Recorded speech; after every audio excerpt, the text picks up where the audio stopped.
Yo, what's going on, guys? Hope you guys are doing well. Welcome to another video. Again, using a new mic. I'm still testing things out, so let me know if there's anything wrong with the mic so I can fix it. So this is the new build I have for Daniel, the damage one. This is like a 2.0 version with the 25 new points we can use on the equipment now. And feel free to pause the video if you want, if I'm going over things too quickly. But I'll also explain to you guys. I think I have two matches in this video, so you guys can see how good it works. Now, I'm using there, as you can see on the equipment, I'm using the Resilient Skin level 3 there, which is cost 7 points. I'm using the book, which costs 6 points, that makes the bioweapon recharge faster. And the other two, the claws there, as you can tell, is really just for increasing the overall damage. It's probably level 3 and 2 that I'm using there, which is the greatly and medium. As far as the perks, I'm using the one where what's it called? Mr. X punches faster is the one that I'm using. The second one that I'm using is the increases the damage on the biting, and the final one, the third one, is the one that increases just overall damage. On controlled creatures. I believe is the first variation you can select. And as far as the special cards, you could tell there I'm using the dealer with the regen, or the cashier, I think is the name, one of the two. And I'm using the overpowered, what's it called? I don't remember the name. The mod, balance mod or something like that. Equilibrium mod. Yeah, I think that's the name. It's really OP on Area 3. I have another build, by the way, coming up. Probably tomorrow or so, for Daniel as well. It's called the Ultimate Energy build. Is again the 2.0 version of because I already made an energy build for him. So this will be the 2.0 version of that build. The energies. I actually think it might be the strongest one for him yet. Even stronger than my infection one. But yeah, we'll get there. You guys will see it. So going back to this video. Now, the reason why I have set up that way is because having the equipment increasing the damage level 3 and 2 like I have there will make it have take one last hit for them to go down. Having any more damage than that is not going to make any difference on the overall damage. Do you need to kill them? Time to kill, essentially, right? We won't really alter the time to kill for, it will for Tyrone and Samuel and things like that, but for the most characters it won't, so I don't bother using it. And the idea of this build, you're still gonna get knocked back, which sucks, but the idea is really you're just swinging at them as much as you can to get the damage in. I believe it downs them with 6, I believe, or is it 5? Something very powerful. Like it's either 5 to 7 hits. I believe Val is gonna die the fastest because she has less health. On Val is essentially 5 or 6 hits, swings, and she will go down. So it's pretty fast. And for the other ones, it's gonna be like 7 or so. The normal, survivors that have a little bit more health than Valerie does. And you see right there, Jill's already down. So it's like you're just swinging essentially. And because y'all notice that I also had the mods there. If you paused on my deck earlier, you can also see during the game. I have the what's it called, the power limited mod. So my not only do I have the book on my equipment, but I also have the power limited mod. So that's gonna make my Mr. X charge super quickly. You'll see here for sure. I think I even get it on Area 1 just from how quickly it recharges. That's pretty fun too because you're always getting him over and over again. You probably end up using him like 2 times more than you would on a normal match just because of those two, the power limited mod plus the buck there. Now you see I'm also using this anchor is another card that I implemented on my builds that have creatures that I control, because with this anchor there, when the creature dies, if the anchor is active, of course, you get essentially all the energy back. So this fat guy here costs 5 points. So if he dies and I have the anchor there, I'm gonna get all those 5 points back immediately. So I can, already spawn something like immediately right after. So it's super good that way. It helps you like conserve your energy, so you constantly have energy in your hands. So you see, like everyone's like going down. Now I haven't bitten anyone yet, but if you just need one swing and a bite, and they will go down, which is what I usually do, right? Because the first swing is gonna stun them, which essentially gives you a free bite because they can't move, right? So you always do the first swing and then go for the bite, and they will go down like just like that. You see, like that, for example, if she gets bitten, she'll go down like that because she got a 1 hit on her first. Not just that, but if they're also already injured, then you don't even have to swing at them. You just go for the bite and they'll go down. Especially from bites that happen behind the back, they can't really stop them. The others can't really save them. You see right there, everyone's going down. Especially the imposter is a really good card as well to have because he hits them pretty hard. Not just you controlling the creatures. You see, like right now, my bite wasn't ready, but when you're behind them like that, that's the perfect moment for you to get the bite. Because as you're swinging at them, you can also be moving around, right? And you see, like I mentioned, you get like a Mr. X in Area 1. It's pretty dumb. I mean, this doesn't always happen, of course. It depends how slow they are, but you can definitely get him on Area 1 depending how slow they go. That's pretty funny. You can like just like kill everyone, and yeah, just like that. So this goes to show pretty well the first match goes to show pretty well the speed that you're recovering your the idea of the build, right? The speed that you're recovering your Mr. X as well as the damage. You can see that everyone is going down like very consistently because of that high damage, even though I'm getting knocked back consistently, which is pretty annoying.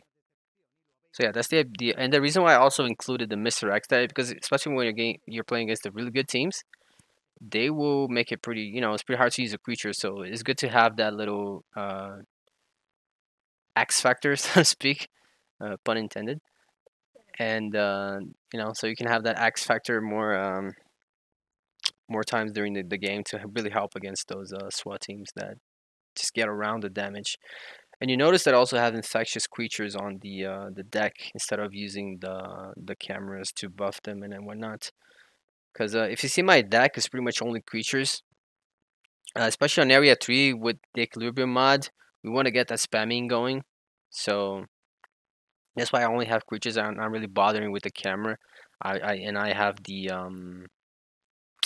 infected ones already, so I don't have to waste the camera to infect them, the card, or a syringe for that matter. They're already infected as I spawn them. You see, I also have the discount.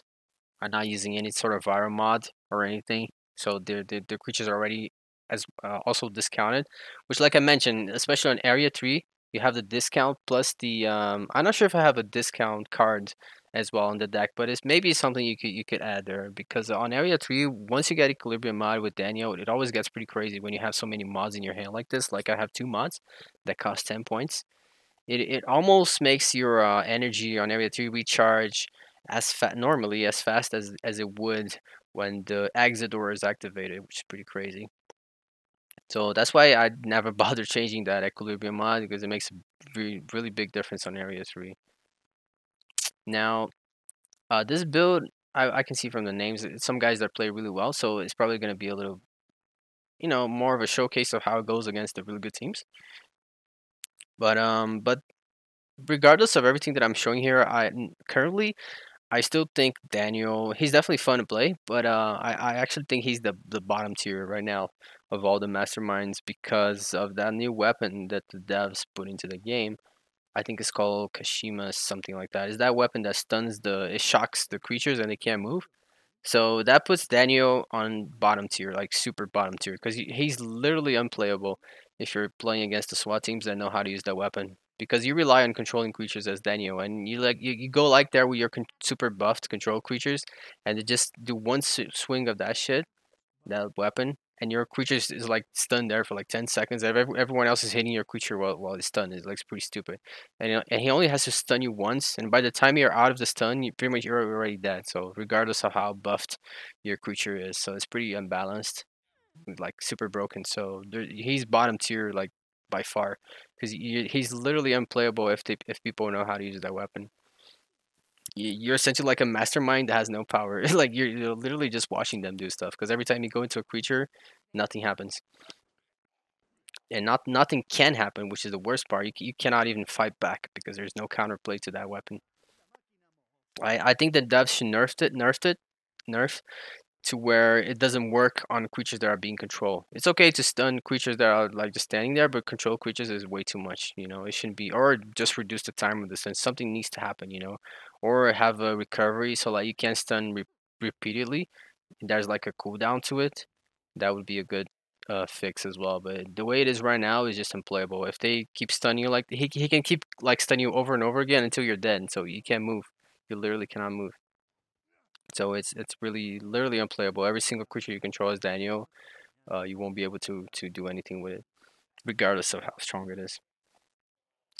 Now, going back to, you can see right here, hopefully I can get some bites. I think I do get some bites in this game, so you guys can see the damage. Also, damage has to do with infection as well, right? So because the damage is so high, it's also still going to be quite effective. Not as much as with the canisters, but it's still going to be pretty effective for actually getting them infected. So as you can see here, they're already having a pretty hard time here. People are going down already as well. Now, yeah, but combining the damage, like I was mentioning, with the auras that I have in my already infected zombies, it's just a really good bonus you can add to the build. So not only they're going down fast, but they're also, you know, getting a little bit of infection here and there. And you see, this is perfect. Like when you're getting multiple hits like this, you see, that was like 6 hits or so, and Tyrone is down. Now she had Val had a grenade here. But see, I think I'm gonna bite her now. You see, you do one bite and sorry, one swing and then a bite. The only reason why she didn't go down there was because she had the spray, you know, healing her below her. But so even, you know, you can't down them like that when they are on top of the spray. But that was enough to take her whole health away. So that's how you do it. You do the first swing and then you go for the bite, especially from behind. It's really good. Now you see, you can also hit multiple creatures with the camera. The good thing about this as well is that usually the survivors will stop, instead of focusing on your creatures, they will focus on the cameras first, which usually gives you a few depending how close you are, a few hits for free, which is exactly what you want, right? So that's a good start. Even though they destroy the camera, they got like 10 seconds or whatnot, you still get some free hits because they're focusing on the camera, not on your creature that, you know, is coming towards them. And just like on the previous match, you can see here how fast if they take too long, you can easily get Mr. X in area 1. And now Martin got bit there, so it's an easy kill for me.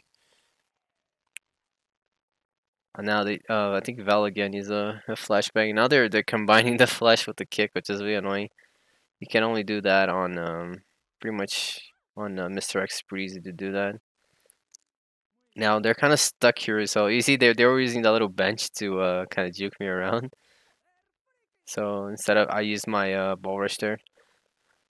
And yet another flash from Martin this time, which is fine though. Like they're pretty much already lost this game. They're pretty much on 0 seconds already. So I can, you know, just cruise this game right now. I don't really have to do much. I can try to get a few bites in or so just to waste a little bit more of their resources. Cause, well, if they let's see if they manage to get the keys there or not. You see right there as well. There was only one bite and she was down. I don't think I even took a swing that time. But because it was valid, she has a low health. It was still enough to down her. I haven't tested honestly, but for sure I know that one swing plus the bite is enough. But it's possible that maybe one bite is enough already because it does more than 1,000 damage a single bite. So for that reason, it might be enough. Now, yeah, I just saw that they managed to put the keys in. So once the 3 keys are in, they can, you know, as long as one person is on the exit there, they can leave on the overtime. So yeah, they got away. But it's like it really won't matter because the time is so low already. It's like less than 2 minutes as well. They haven't, you know, even left the safe area. And you know I'm gonna get Mr. X again, right? So I'm just waiting here. Again, it's really not that much big of a deal if your zombie goes down. It's really just about getting those hits in because they're gonna run out of green herbs. If you're hitting them constantly like that, eventually they're gonna run out and they're just gonna be out of health, you know. And then Val is gonna be their only resource. Now it's tough on a match like this where you have close to the meta team, which is Tyrone and Val on the same team, because usually, you know, Tyrone is the problem, and then you can just focus on him. But when you have both of them together, it's like, who do you focus on, you know? Regardless of who do you focus, the other one still presents a big problem. So it's like you can't really have two focus at the same time, especially when Jen as well. Jen is another crucial one. It's definitely the meta.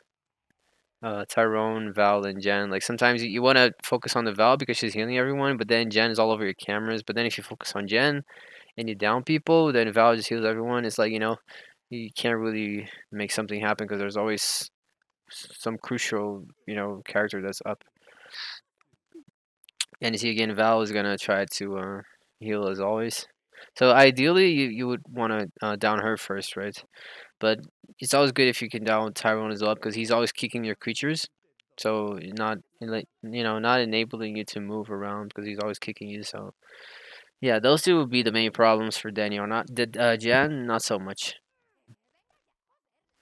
But if you're playing like a camera build that relies on downing people, then all of them would be a problem. Because Jan would be all over your cameras, and the other ones would be just healing nonstop. And you see, you can also use the board rush like I'm using here. You don't have to like leave immediately. And this is how you use it. You hit them first, and then you kind of position yourself before you let go. So you can do that little punch there and combo the dash with the punch is really good. It's gonna do like pretty much 1,000 damage to combo there.